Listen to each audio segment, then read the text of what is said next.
हरे हरे कृष्ण कृष्ण कृष्ण हरे हरे हरे राम राम राम हरे हरे हरे कृष्ण कृष्ण कृष्ण हरे हरे हरे राम राम राम हरे हरे हरे कृष्ण कृष्ण कृष्ण हरे हरे हरे राम राम राम हरे हरे हरे कृष्ण कृष्ण कृष्ण हरे हरे पुंडलिक वरदे हरि विठ्ठल श्री गुरु ज्ञानदेव तुकाराम पंढरीनाथ भगवान की जय माऊली ज्ञानेश्वर महाराज की जय जगद्गुरु तुकाराम महाराज की जय ब्रह्मनिष्ठ गुरुवर्य रंगनाथ महाराज की जय श्री विनायकं गुरुर्नौमि साखरे नाम विश्रुतम् येषां चरण सान्निध्यात् जीवा मुक्ता भवन्ति साखरे वंशविख्यातं ज्ञानदानपरायणं विनायकं गुरुवन्दे भवबन्धविमुक्तये श्रीरङ्गनाथं गुरुराजवर्यं मुमुक्षूणां ज्ञानदानेकदक्षं प्रभावती क्षेत्रनिवासिनं नमामि वेदान्तविदां वरिष्ठं पुण्डलीकवरदे हरि विठ्ठल श्री गुरु ज्ञानदेव तुकाराम पंढरीनाथ भगवान की जय माऊली ज्ञानेश्वर महाराज की जय जो आनंद सत्य प्रकाश विभुवानी आधार नाम रूपास बुद्धी न जाणे आणि जाणे त्यास तो अपार शुद्ध परमात्मा मीच असे माझे अपार स्वरूप समुद्रावरती जणू तरंग ब्रह्मा विष्णू महेश गणपती सूर्य चंद्र वरुण यम मिरविती देवी कुबेरही तैसेची जो सर्वज्ञ आणि दयाघन मुनी हृदयी ज्याचे करीती ध्यान त्याचे बुद्धी उपाधी करुण मिथ्या भान मदची माझे होतसे ज्याच्या अज्ञाने भाषे जगत जसा दोरीवरी सर्प दिसत परी दोई ठाईना सर्प जगत ते स्वतंत्र आणि स्वयं ब्रह्म मीची असे पुण्य पुरुषी सदैव निष्काम बोध प्राप्ती कारणे भजावा राम तो मीची आहे आत्माप्त काम तरी नमन कोणा करावे म्या जयाचे केल्या स्मरण सकल विद्येचे होय अधिकरण तेची बंधू श्री चरण श्री गुरूंचे ते नमस्कारुनी आता चल विचार सागर तरंग चौथा परिच्छेद 45 विशेषणाचे स्वरूप आणि कार्य विशेषणाचे स्वरूप आणि कार्य या अगोदर उपाधीचे स्वरूप आणि तिचे कार्य पाहिले तिचं स्वरूप कसं आहे ती जितक्या देशामध्ये असते तितक्या देशातील जी दुसरी वस्तू असेल तिच्या संबंधाने ती त्याचं ज्ञान करून देऊन ती वेगळी राहते असं तिचं स्वरूप आहे त्याला म्हणायचं उपाधी तिला काय म्हणायचं? उपाधी. पण जसं उपाधीचं स्वरूप आहे आणि तिचं कार्य आहे, एकदम त्याच्या उलट विशेषणाचं कार्य आहे आणि स्वरूपी आहे.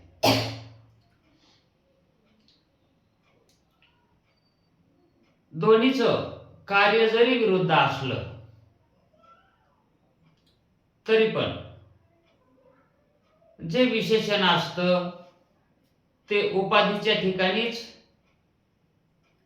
असतं, उपाधीवरच असतं, उपाधीलाच लागतं आणि उपाधीचा आणि विशेषणाचा संबंध झाला की त्या ठिकाणी उपाधी उपाधी म्हणून राहत नाही, विशेषण विशेषण म्हणून राहत नाही, तर त्या दोन्हीला मिळून एक विशिष्ट निर्माण होते.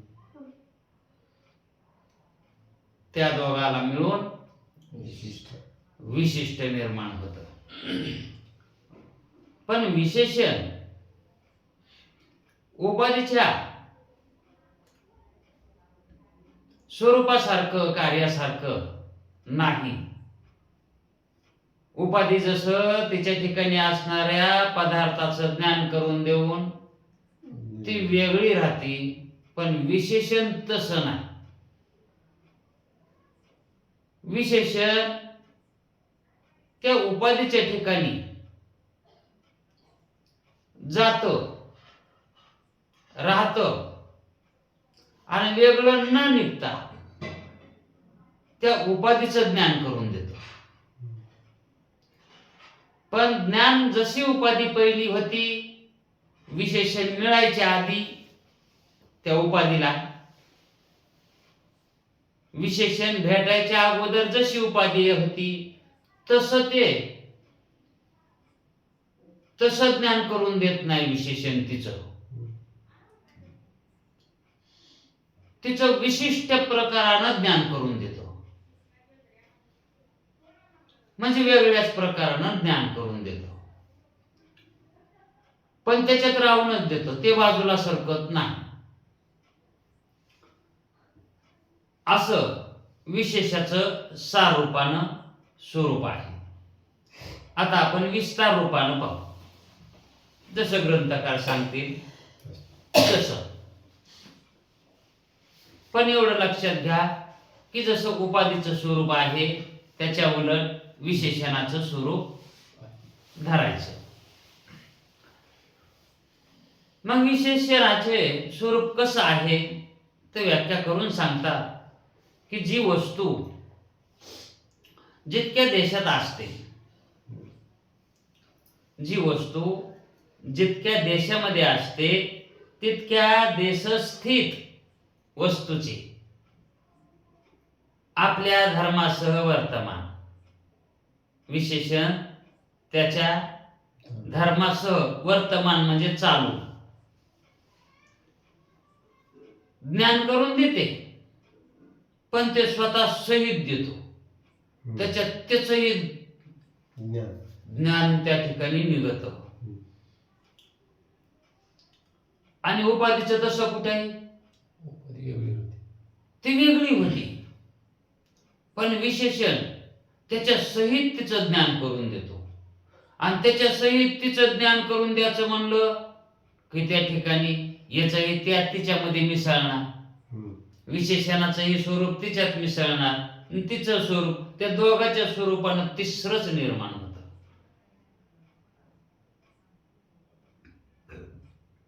असे ज्ञान करून देऊन त्याहून आपण वेगळी राहते. ते विशेषण, विशेषण हे विशेष्यास, विशेषण हे विशेष्यास अन्य पदार्थाची व्यावृत्ती करून जाणवते. विशेषण हे विशेष्यास अन्य पदार्थाची व्यावृत्ती करून जाणवते किंवा तसं त्याचं ज्ञान होते. आता विशेषण आणि उपाधी आता उपाधीच धरा ना कळण्यासाठी.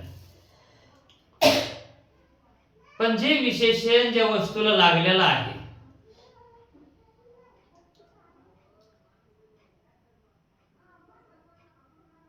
विशेषण ज्या वस्तूला लागलेलं आहे का त्याला विशेष्य म्हणतात. कारण विशेष्य हे विशेष्याच्या संबंधात जात. आता विशेषणाला विशेष काय आहे? उपाधीच आहे, हे काय. एखादा घट धरा, इथे त्याने तेच दृष्टांत दिला. घट आहे, घट हे काय आहे? उपाधी आहे, हे काय. आणि मग त्या घटाला आपण कुंभाराच्यातून आणल्या काय म्हणतो? हा घट आहे म्हणतो, हे काय. मग तसे आपण 5 घट आणले, 5 गाडगे आणले, तर आपण त्या 5ही गाडग्याला काय नाही सारखेच समजतो. 5ही गाडगे कसे? त्याच आकाराचे, त्याच किमतीचे, तेवढा लेच, गळ्याला तसेच आहेत, पोटाला तसेच आहेत, रंगालाही तसेच आहेत, सारखेच वाटतात. पण त्याच्यातल्या एका गाडग्याला आपण रंग द्याला, एका गाडग्याला रंग द्याला म्हणा, किंवा पट्टे वळले, किंवा चुन्याचे त्याच्यावर 5 बोट मारले, तर मग तो जो घट रंग दिलेला हा त्या दुसऱ्या 4 घटाहून हे काय. आणि मग तो रंगविलेला घट हा इतर घटापेक्षा निराळा दिसतो. तो घट कारण त्याच्यावर खाना आल्या, रंग आला, रंगोटी आली, म्हणून इतर घटापेक्षा तो काय झाला? निराळा झाला. आणि मग त्याच्या ठिकाणी, त्या घटाच्या ठिकाणी तो रंग दिल्यामुळं तो घट काय झाला? विशेष झाला. विशेष कोणापासून झाला? इतरापासून. इतर घटापारता तो काय झाला? विशेष झाला. मग तो घट कशाने विशेष झाला? रंगाने विशेष झाला. मग ते रंग काय आहे? विशेषण आहे. ते रंग काय आहे? विशेषण. म्हणून जे विशेषण आहे का ते विशेषण त्या विशेष्याला म्हणजे त्या घटाला त्याला विशेष्य करायचं असेल, त्याला विशेषत्व आणायचं असेल, तर त्या रंगाला बाजूला व्हायला जमत नाही त्या घटाहून. आणि जर तो रंग बाजूला झाला की मग त्या घटात आणि इतर 4 घटामध्ये काहीच फरक नाही, हे का नाही. मग तो कसा होणार? त्या सामान्य घटासारखाच घट राहणार.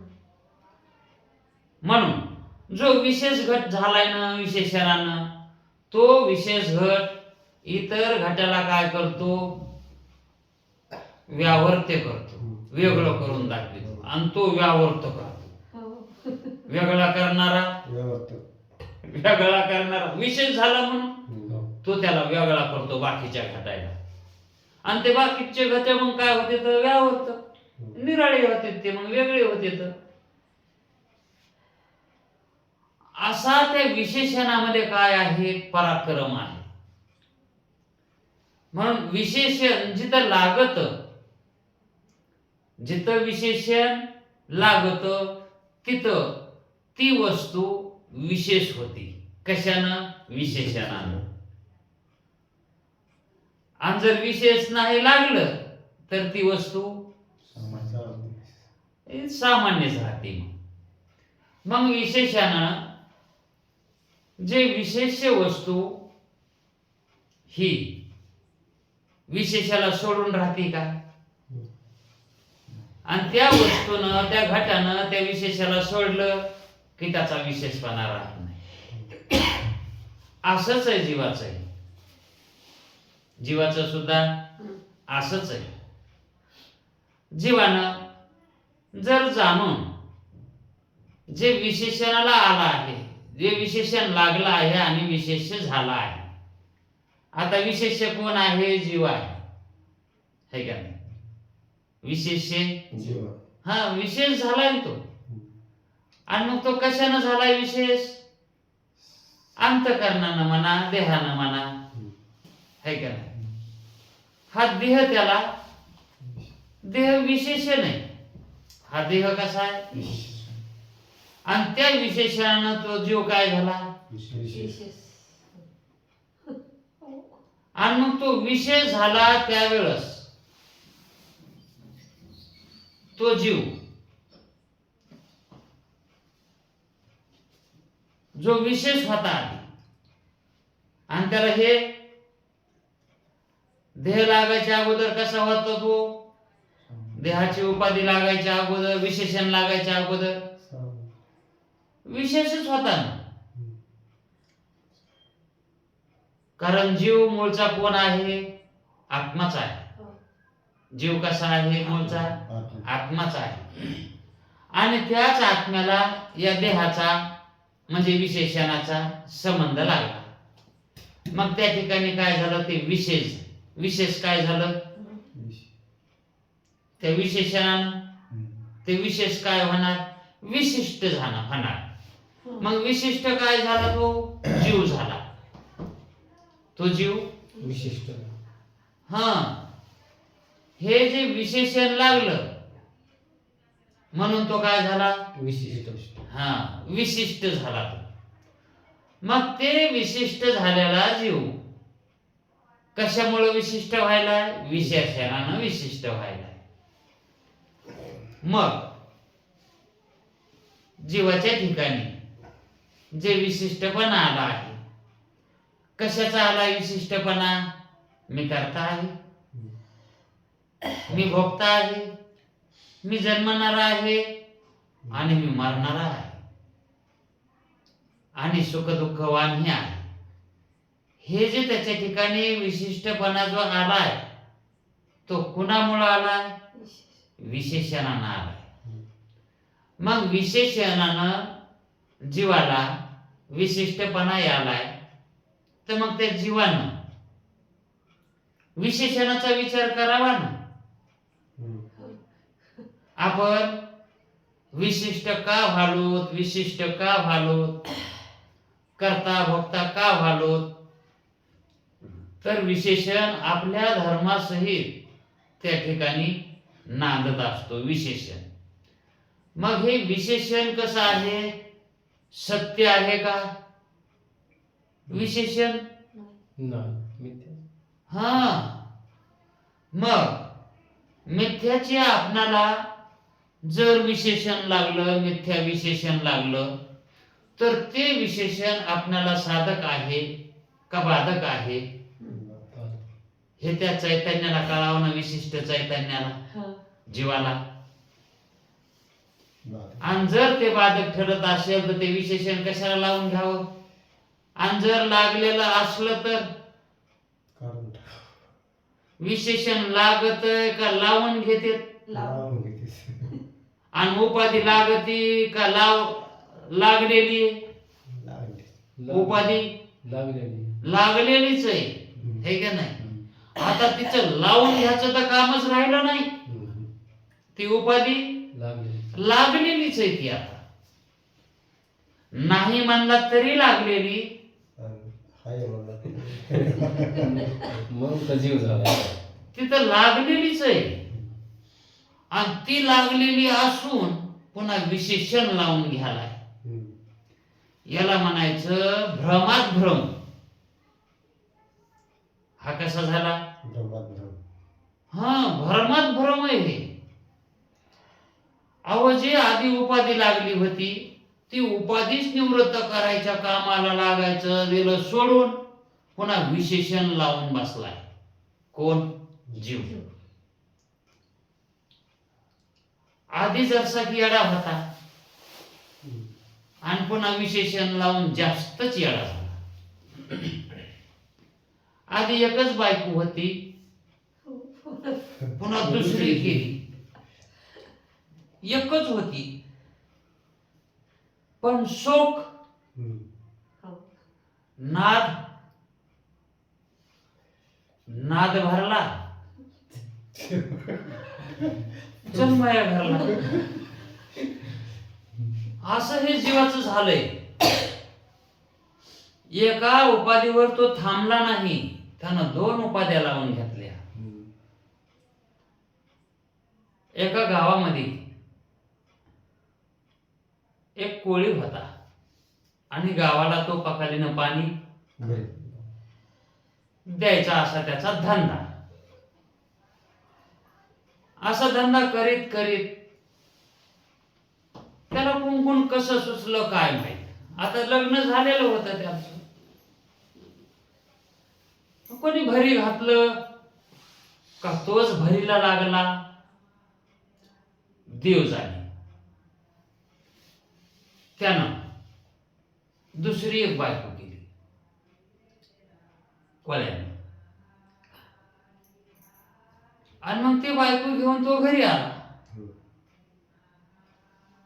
मग घरी आल्यावर ती बायको विचारते कोण आहे पाहुणी. ती बायको काय म्हणली, पहिली बायको म्हणली कोण आणली पाहुणी. तो म्हणला अगं कोण आहे काय म्हणून विचारतीस, तू माही कोण आहेस. बायको. मग जशी तू माझी बायको आहेस का तशीच ती बी माही बायको. तू जशी आहेस ना तशीच आहे ती बी, काय फरक नाही. मग ती म्हणली तिला कस काय तुम्ही आणलं मी असताना. मी असताना तिला का म्हणून आणलं तुम्ही. ते म्हणला माझ्या मनची खुशी. मी चेतन आहे. मी कोण आहे. हा. आणि माझ्या ठिकाणी ज्ञान आहे आणि त्याच्या जोरावर मी, माझ्या हातात सत्ता आहे, मी त्याच्या जोरावर मी काही करीन. मग ती म्हणली तिला कशाला आणलं तुम्ही, मी का नव्हते का म्हणून आणलं. आहे का काय उत्तर. उगच सहज. हे काय उगच आणि सहज. आणि ते पहिलीला बी केलं ते बी तसंच होतं, उगच आणि सहज. तिला बी तसंच केलं, काही कारण नाही.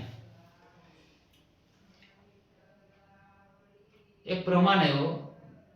सहज खेळता झाला संग, उपाधीचा झाला संग सहज खेळता, काहीतरी असा आहे. आणि प्रवर्तली चिंता मागीलाची यावरी. प्रवर्तली चिंता, मग लागली चिंता त्याला. मागीलाची यावरी मूळ पदावर जाण्याची. आता एक होती तेव्हा सोपं होतं, आता 2-2 केले. आता का सोपं आहे का ती. जास्त झालं. मग त्या का घरात उगाच नांदत आहेत का. रोजच.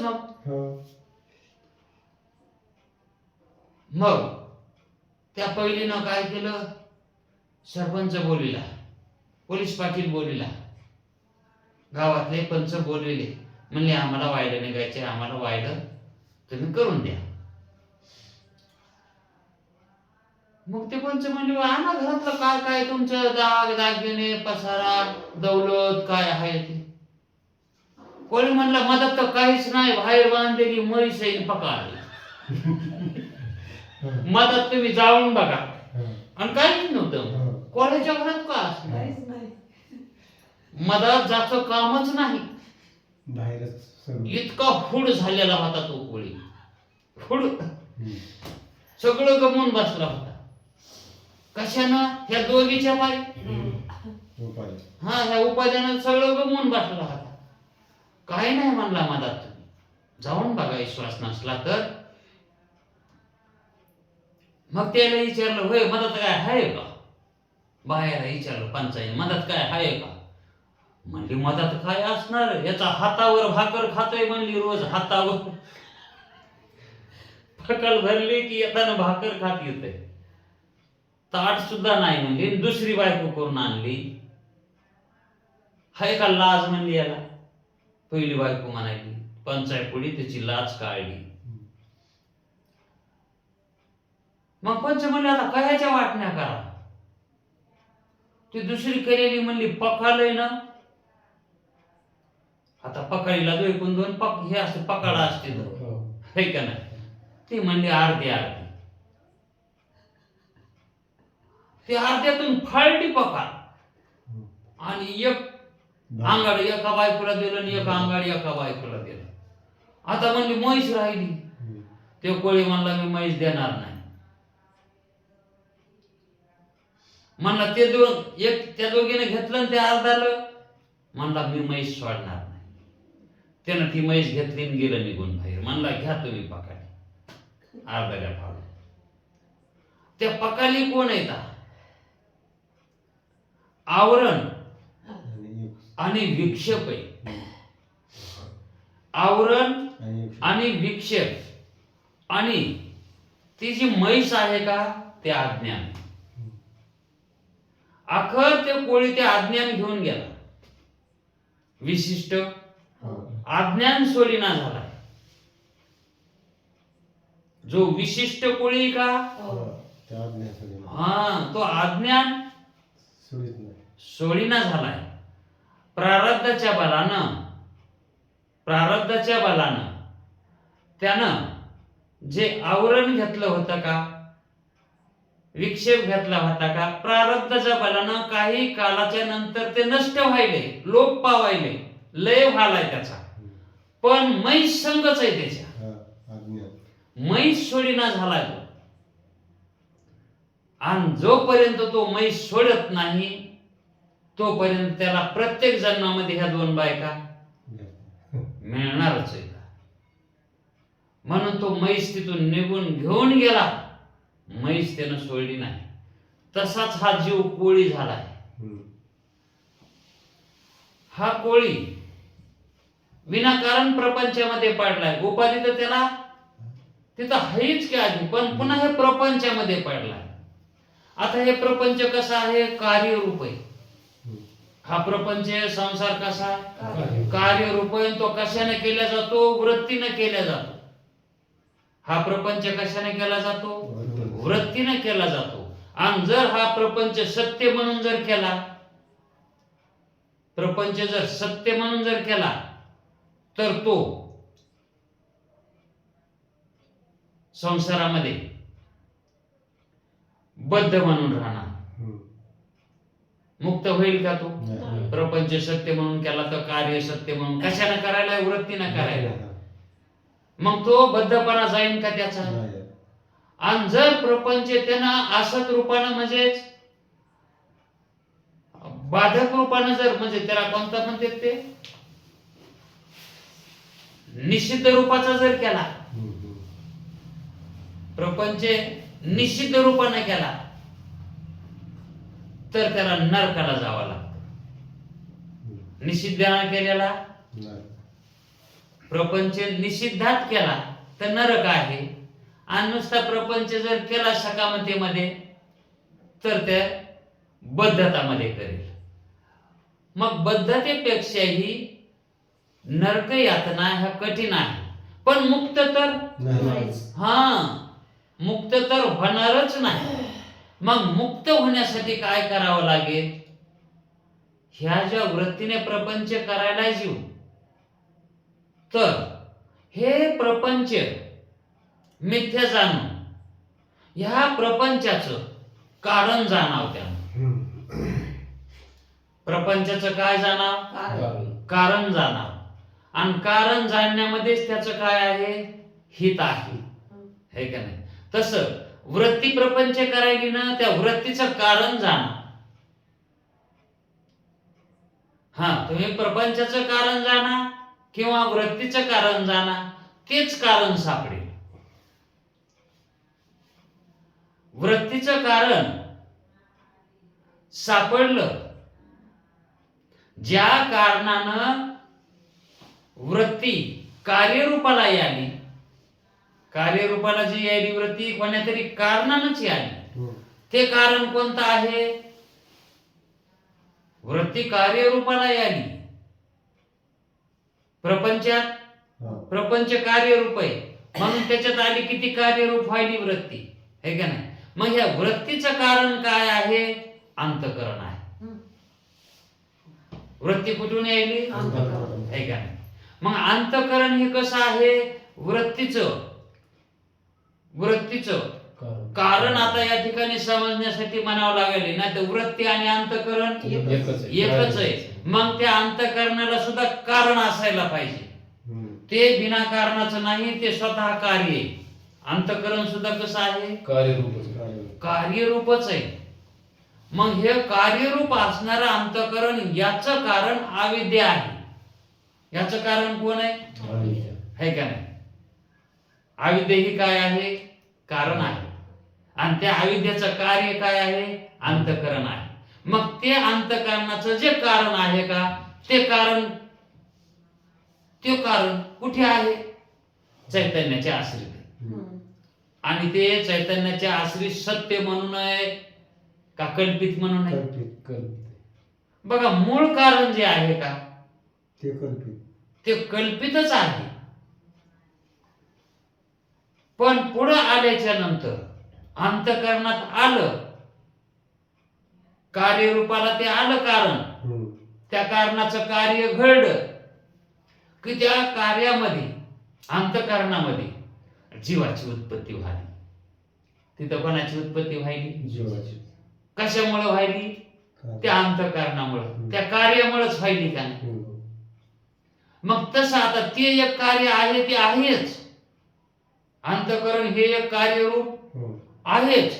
पण त्या कार्याचा परिणाम, त्या कार्याचा,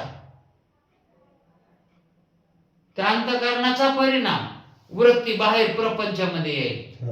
घटाकार व्हाली, विषयाकार व्हाली, हे का नाही? मग तिथं एक त्या ठिकाणी काय व्हायले? अज्ञान व्हायले. म्हणजे तिथं ते एक विषय. मग आता ती एक बायको आणि अंतःकरण हा झाला का ना दोन. आणि ह्या दोघीचा नवरा जीव चैतन्य, है का? आणि तो कसा आहे? कोणाला धरलंय त्यानं? त्या म्हैशीला. कोण्या? अज्ञानाला. आणि ते अज्ञान कसं आहे? कल्पित आहे, मिथ्या आहे, है का नाही? आणि त्या मिथ्याच कारणाला त्यानं काय केलंय? धरले. आणि त्या कारणामुळं प्रत्येक जन्मात कार्याला यालाय. कारण असलं, बीज असलं की त्याला का हो कारण असल्यावर मग कारणाचा नाश हा कशानं होईल? तर कार्य बंद पडले, कार्य नाही केले, किंवा त्या बीजाला भाजायचं असेल, ते बीज करपायचं असेल, तर हे कार्य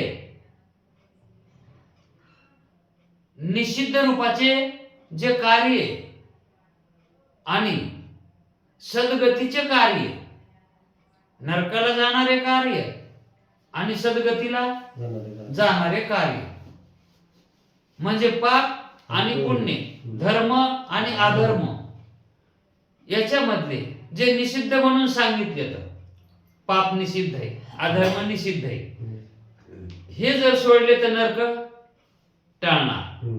हे जर सोडलं तर नरकाच्या खेपा, है का नाही? नरकाचा जाच बंद होणार, मग जन्म होणार, कार्य होणार, पण कार्यात दुःख तेवढं होणार नाही. मग त्या ठिकाणी जे धर्मानं करू लागला, पुण्य करू लागला, त्या पुण्यासाठी तरी पुन्हा त्याला कार्यात यावंच लागेल ना, तो भोग भोगण्यासाठी, है का नाही? मग गर्भ वासनेचे दुःख भोगावत लागतील, है का नाही? मग हे वारंवार वारंवार गर्भवासनेचे जन्माचे मरणाचे दुःख तर पार पडायलेत का? नाही. नरक टळला म्हणून काय झालं? नाही. नुसता नरक टळलाय, पण जन्म मरणाचं दुःख. टाळ. तेवढं नाही. मग पाप करण्यापेक्षा पुण्य केलेलं चांगलंय का नाही? हम्म. आणि पुण्य करण्यापेक्षा अज्ञान घाललेलं चांगलंय का नाही? हा, हो. तस ती पकड सोडण्यापेक्षा म्हैस सोडले. म्हैस सोडलेली बरी नाही का? हम्म. पण म्हैस सोडण्याचं कोणी धाडस करी नाही. अज्ञान घालवायचं हम्म. हे का नाही? मग आपल्याला कोणी आवरण निवृत्त करणारे हम्म. वरच्या परमार्थात अध्यात्मामध्ये आवरण निवृत्त करणारे दिसायले, विक्षेप निवृत्त करणारे दिसायले, पण अज्ञान निवृत्त करणारे फारच तुरळीत आहे. हम्म. तसं हे ते अज्ञानाचे स्वरूप आहे, पण हे कार्य रूपात आहे आणि ते कारण रूपात आहे. अज्ञान हे कारण रूपात आहे. कार्याची निवृत्ती झाली तरी कारणाची राहते, म्हणून कारणासहित कार्याची निवृत्ती करावी. कारणासहित कार्याची निवड. केवळ कार्याची निवृत्ती करून भागायले का? कारण शिल्लक आहे. अहो, त्या कोळ्यानं त्या पोकाली सोडून दिल्या, दोघीला दोन अर्ध्याल्या करून दिल्या, वाटण्या झाल्या, पण म्हैस त्यानंच घेतली ना. आज्ञान त्यानं घेतली. हो, मग ते दुसऱ्या जन्मात तीन नाही का करायचा बायका? हम्म. या जन्मात तरी दोनच होत्या. हम्म. म्हणून अज्ञान निवृत्तीचा परमार्थ इच्छे यावत जे जीव आहेत ते करणार. परमार्थ करीनात असं नाही, करायलेत, पण अज्ञान निवृत्तीचा करीनात, म्हणून त्यांना मुक्तता मिळाली. अज्ञानात करायले. हा, अज्ञानात करायले. हा, अज्ञानातच सगळं चालायलंय. मग अज्ञान हे निवृत्त करून मुक्ती संपादन करावे. मग जे विशेषण आहे आणि जी उपाधी आहे हे जीवाच्या पाठीमागे हे दोन्ही पण आहे. मग त्याच्यातलं एकाचं स्वरूप कसं आहे? म्हणजे जी उपाधी आहे ती उपाधी अगोदरच लागलेली, ती उपाधी लागली म्हणूनच तो जन्माला आला. हम्म. ती उपाधी लागलेलीच आहे आधीच. आता कवापासून लागलेली पण ना ठाऊक, अनादी काळापासून लागलेली. हम्म.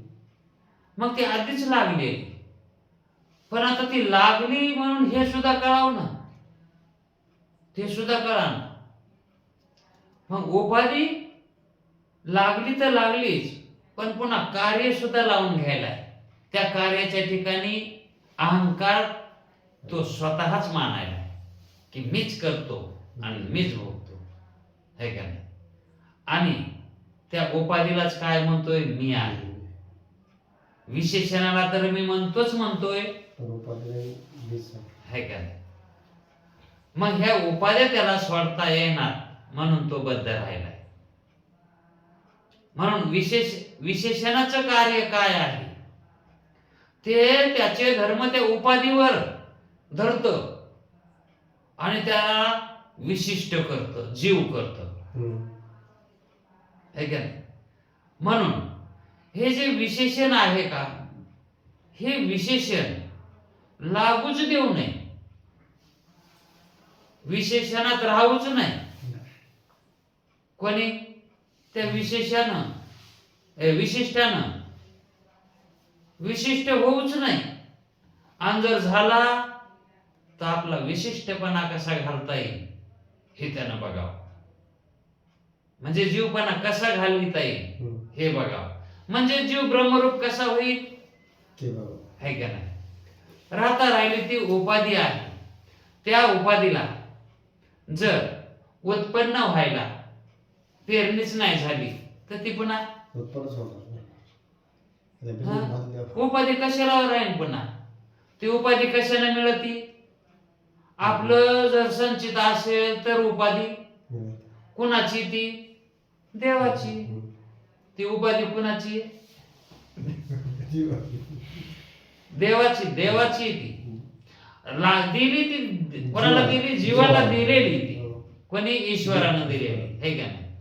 मग त्या उपाधीमध्ये त्याने केलेल्या कर्माचं जी साठवणूक आहे ती साठवणूक त्या उपाधीमध्ये असते आणि तो ईश्वर त्या जीवाला ती उपाधी देतो.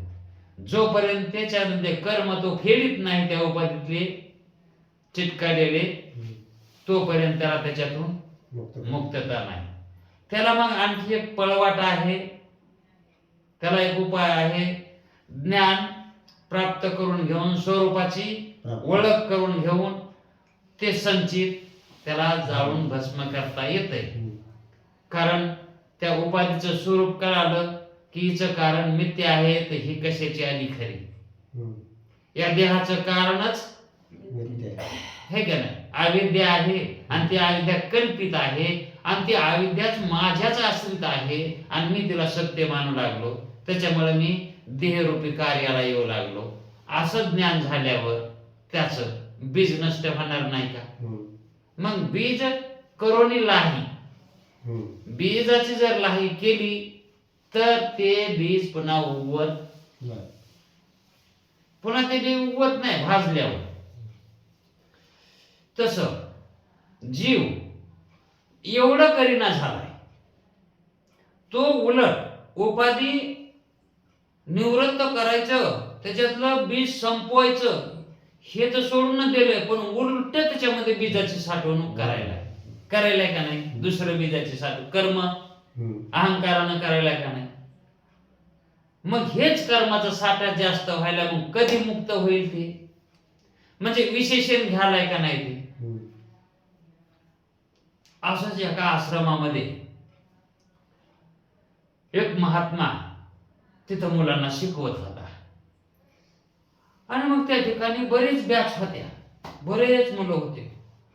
आणि मग महिन्याला 2 महिन्याला त्याच्यातून एक एक एक एक महाराज असे बाहेर पडायले तर आणि ते कीर्तन करायले तर पैसे कमवायले तर त्याच्यात ते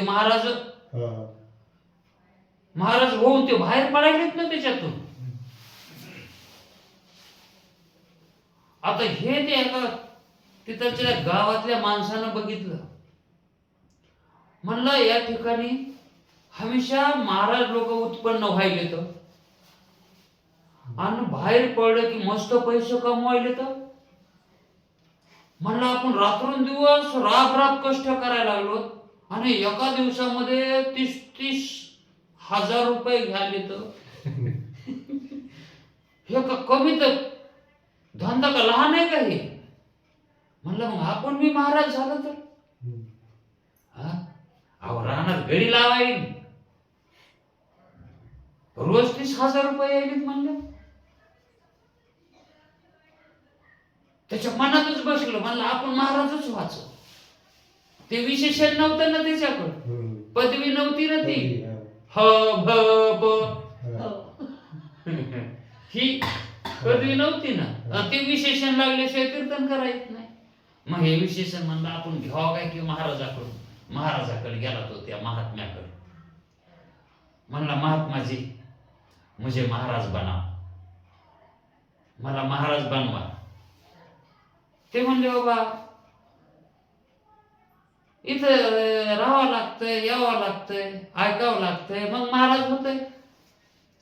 ते म्हणला नाही, मला त्याच्या इथं न येता व्हायचंय.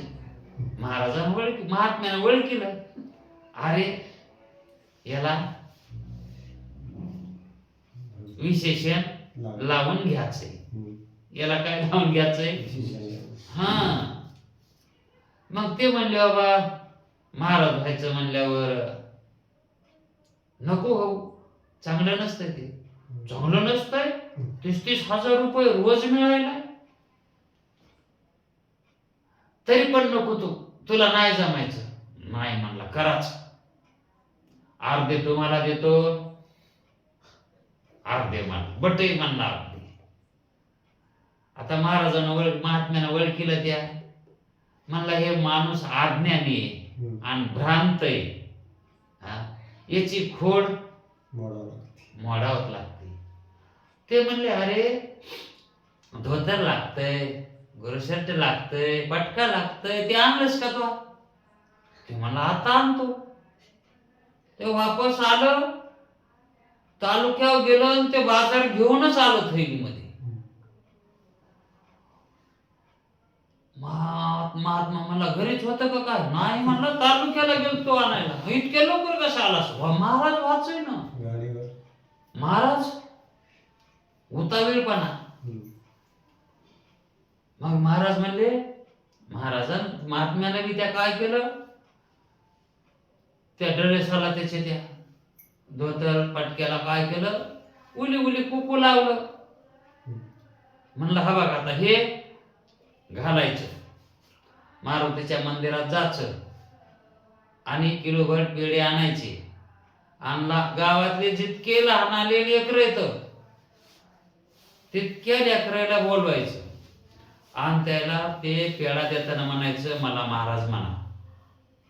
पेढा देताना काय म्हणायचं? महाराज मला. मला महाराज म्हणा, मी तुम्हाला रोज असा प्रसाद द्यायचा. लेकराला, बारकरी लेकराला काय, ते लेकराने त्याच्या अंगातले आंगडेच काढले, इतक्याला टिकरे घेतली आणि झेंडे केले त्याचे. त्याच्या अंगातले आंगड्याचेच झेंडे केले. स्वतःच. हो. आणि ते महाराज मग आता ते प्रसाद वाटल्यावर घरी जावं त्याला वाटलं, आता आपण महाराज झालो. मग ते लेकरं त्याच्या महागच झेंडे घेऊन त्या महाराजाचं नाव घेऊन जय जय, त्याला घरी बी जाऊ देणार. ते काय म्हणायचे, अजून ह्या रस्त्याने एक चक्कर मारायची महाराज, तुम्ही महाराज झालात ना, हा ह्या रस्त्याने. त्याला घरीच जाऊ देणार, त्याला बाहेरच नेऊ. ते बाहेर आले की त्याच्या मागे व्हळकाच महाराज महाराज म्हणून. ते म्हणलं हे तर एवढं सोम झालो बाबा आता हे. हा त्याला बाहेरच निघू देणार लेकर. बाहेर आलं की सगळे लेकर त्याच्या मागच कुत्रे माग लागले सारखे. मग त्याला कळालं की हे आपण लहानाल्या लेकरातले महाराज आहेत. आपण कशातले महाराज झालो? आणि त्या महात्म्यानं आपणाला लहानारे लेकरातलं महाराज केलंय. हे का म्हणून केलं म्हणून विचारायला गेलं. म्हणलं महात्माजी मला तुम्ही महाराज केलं, मात्र लय लहानाल्या लेकरात केलं हो, ह्या मोठ्याल्या माणसात करा ना. ते म्हणले अरे ते इतकुले लेकरं तुला सुधरू देणार, तर हे एवढे माणसं केव्हा सुधरू देते पुन्हा? तेच लागलेले सोडून दे आता ते लेकरं. विशेषण लागलेलं त्या लेकराला कोणी सांगितलं महाराज म्हणा म्हणून? कोणी लावून घेतलं विशेषण? म्हणून हे विशेषण काय करतं, त्याला त्याच्या बोकांडी बसून त्याला म्हणायला होतं तसं महाराज. ते उपाधी सारखं नाही ना. विशेषण कसं आहे, त्याचा गळात धरत, ते सोडीतच नाही, भूत लागल्यासारखं आहे विशेषण. विशेषण कसं आहे, भूत लागल्याने विशेषण आहे. म्हणून हे विशेषण कसं आहे तर आणणे दुसऱ्याला व्यावर्तक आहे, दुसऱ्याला व्यावर्तक करतं, दुसऱ्यापासून वेगळं करतं. म्हणजे आहे त्या स्थितीत ठेवीत नाही. म्हणजे इतर घटापेक्षा ते निराळं करतं. रंगविलेला घट जसा इतर घटापासून निराळा, तसं ते विशेषण आहे. मग याच्यामध्ये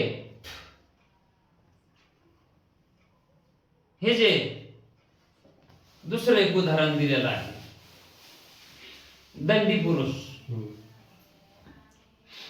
दंडी पुरुष म्हणजे ज्याच्या हातामध्ये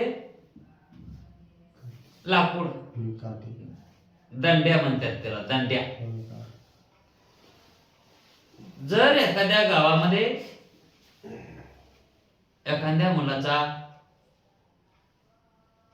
काही नवरीच्या इकडे कार्यक्रम असला तर 4 माणसं घेऊन नवरीच्या घरी जात असते. मग त्याच्यामध्ये 10-5 माणसं असते तर पण गावातले काही बाहेर वाट्यावर बसणारे म्हणतात नवरदेवाचे वडील कोण असते बरं याच्यात, ह्या 10 माणसामध्ये नवरदेवाचे वडील कोण आहेत? मग त्या नवरदेवाच्या वडिलाच्या हातामध्ये दंड्या वयस्कर होते. मग एकाला माहित होतं तर तो माहित असणारा काय म्हणेल बरं, जे हातात दंड दिसायला ते वडील, तेच नवरदेवाचे वडील येत. म्हणजेच त्याची ओळख कोणी करून दिली? विशेषणानं करून दिली. मग विशेषण काय करतं? इतर माणसांना व्यावर्तक आहे आणि इतर माणसं व्यावर्त्य आहेत, है का नाही?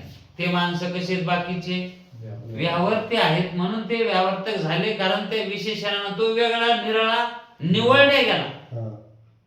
विशेषणानं काय झाला? तो निवडला गेला, वेगळा झाला. आणि इतरांना तो छेदक झाला,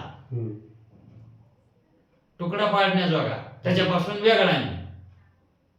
जसं महाराज आता समोर माणसं बसलेली असते त्याच्यापेक्षा तो वेगळा समजतो का नाही? आणि बसणाऱ्याला वाटतंय का नाही हे वेगळा आहे आपल्या भारतात, पण हे बी माणूस आहे आणि ते बी माणूस आहे. पण त्याच माणसाला महाराज म्हणतात. जे पुढे उभा राहतोय का त्याला बी महाराजच म्हणतात. आता त्याला कामन महाराज म्हणते हे त्याला बी कळत नाही, म्हणणाऱ्याला बी. मग महाराज कोणाला म्हणावं? जे महान असणाऱ्या तत्वाचा आराधक आहे का त्याला म्हणावं महाराज. महान तत्वाचं आराधक म्हणजे ज्ञान असणारा त्याला बी महाराज म्हणत नाही तर पण समजण्यासाठी म्हणाले. मग परमार्थ करून महाराज झालेलं चांगलं आहे का? महाराज होण्यासाठी परमार्थ करावा का? नाही. अहो महाराज की घालविण्यासाठी बी परमार्थ करावा लागते. जो महाराज झाला आणि त्याला नंतर तत्व कळू लागले तर पुन्हा ते महाराज की ठेवीन का? नाही. हे महाराज की काय करते? येड करीती का शहाणा करीती? ती त्यालाच आपण आपल्याला बी येड करते, ती त्याची त्याला करते, दुसऱ्याला बी करीती का तीच होती? ते महाराज की त्याला बी येड करीती आणि दुसऱ्याला बी करीती. ते करत ना दुसऱ्याला पुन्हा येड. इथं शहाणपणाच्या गोष्टी काहीच नसत्या. मग परमार्थ करून महाराज कधीच होऊ नये. महाराज होण्यासाठी असते का परमार्थ? का मुक्त होण्यासाठी असते? मुक्त होण्यासाठी. आणि मग महाराज म्हणून तर मुक्तच व्हावं की. आता मुक्त झालेला दुसऱ्याला कळत आहे का? नाही कळत. आणि महाराज झालेलं कळत आहे. फेटा गिटा अहो त्या ठिकाणी हा बाबा लावून पुन्हा बोलावताय ते गुरुवर. हे कामून करतात असं? त्यांना तत्व कळालेलंच नसतंय. त्यांचा परमार्थ मुक्तीचा नाही. आणि जो परमार्थ मुक्तीचा नाही तो परमार्थ आहे का? नाही. महात्म्यांनी जे ज्ञान कथन करून ठेवलेलं आहे, ज्ञानेश्वर महाराजांनी ज्ञानेश्वरीजी लिहून ठेवली आहे, अमृत अनुभव लिहून ठेवला आहे, चांगदेव 65 सांगितली आहे. अहो हे इतकं जे त्यांनी केलं आहे हे महाराज होण्यासाठी केलंय? नाही. जीवाला मुक्त होण्यासाठी करून ठेवलंय ना. लागलेली उपाधी निघाली आणि विशेषण लावून घेऊन याच्यासाठी बोध करून ठेवला. इथं विशेषणात पडूच नका, जे तुम्ही उपाधीत पाळलात का त्याच्यातूनच निघायचं बघा. विशेषणामध्ये पडून महाराजकीमध्ये पडून पडू नका. पण हे विशेषण लावायला इतकी मरमर आहे. पैसे देऊन विशेषण लावून घ्यायले. पैसे देऊन आपल्या याच्यात तरी हे महाराज की कशी बी जमाय लागली. नुसतं नाव टाकलं की ते महाराज व्हाले. पण संन्यासामध्ये तिथं पैसे देऊन त्या ठिकाणी काय करायला ते 108 1008 काय करायचे ते विशेषणच आहेत ना ते. ते महाराज म्हणले ते विशेषण नुसते शानासारखे असते. विशेषण कसं आहे शेणच. हा पण ते लावून घेतलेलं आहे. आणि ते शेण लावून घ्यायचं म्हणल्यावर अहो काय काय तर असे विशेषण कोणी लावून घेतले तर हा. ते विशेषण पुन्हा निघत नाही. एवढे विशेषण लावून घेतले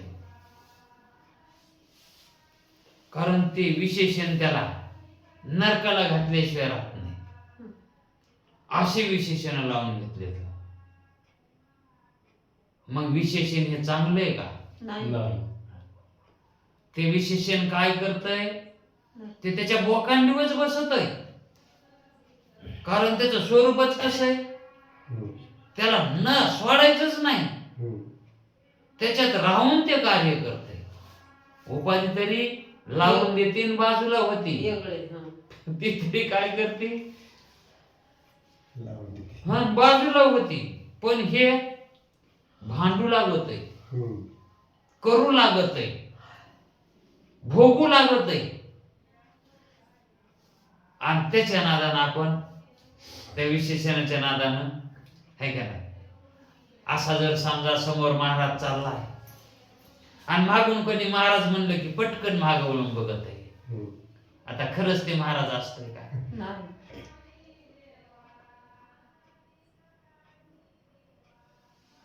आता तो महाराज नसताना मागं वळून बघतो त्या अर्थी त्यानं स्वतः महाराज नसून महाराज म्हणायलाय का नाही ते हो. मानून घ्यायलाय का नाही ते विशेषण त्यानं धरलंच का नाही. लावून घेतले. धरलं नाही. मग नसून धरलंय तर पुन्हा तो कसा महात्मा कसा होईल बरं. नाही. नसून त्यानं ते विशेषण धरलंय आणि मग मुक्त कवा होईल. म्हणून विशेषणापासून सावध राहावं लागतंय. कारण बेगडाची बाहुली आभराची सावली जाईन लया. विषयाचे समसुख हे कसं आहे हे विशेषण युक्त येत. हो. कारण यांनी मनुष्याचा घात होतो.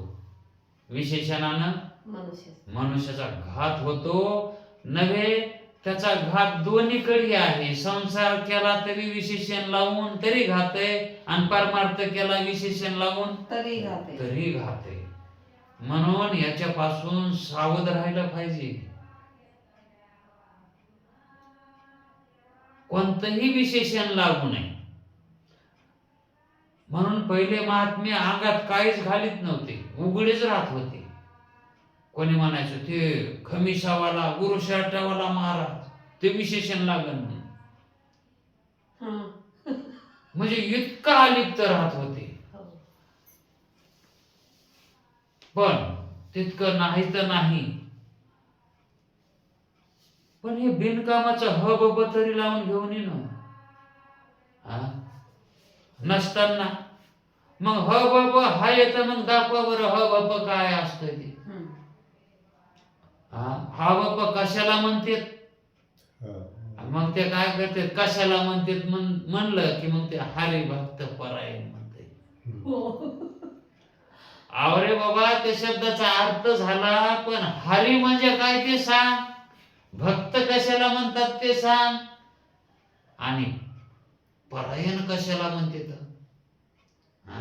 त्याच्यात परायण हरिभक्तीमध्ये परायण तरबेज मग कशाला हरी हरी कशाला होय असतोय म्हणतोय देव असतोय हा? आणि त्याची भक्ती करावं लागती. आहे. याच्या पलीकडं हरी कसा आहे तोही सांगता येत नाही आणि भक्ती कशाला म्हणते ते सांग. तेही सांगता येत नाही. अहो कित्येक जण भक्ती आणि ज्ञान हे एकच. भिन्न करून सांगतात, वेगवेगळे करून सांगतात. आणि ज्ञानेश्वर महाराजानं एकच. त्याचा एकपणा सांगितला की दोन्ही लागतात. नवे नवे सगळंच लागत आहे. परमार्थ करायचं म्हणल्यावर सगळंच लागत आहे. कारण सगळं सगळं करून एक जाणावं लागतंय. हम्म. एकात एकात अनेक हम्म. आणि अनेकात एक. एक. अनेकामध्ये एक. एक आणि एकाच आणि अनेक. आता आपल्या संप्रदायामध्ये आणि न्यायिकांच्या संप्रदायामध्ये न्यायिक काय म्हणते तर अनेकाचा एक आहे, अनेकाचा एक. एक आहे. पण वारकरी संप्रदाय म्हणतो एकाचा अनेक आहे. हे जे अनेक झालंय का हे एकाच झालंय.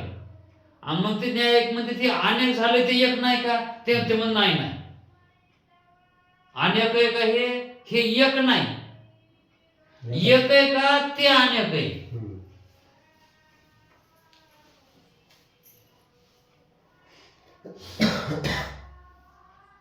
आणखी उद्या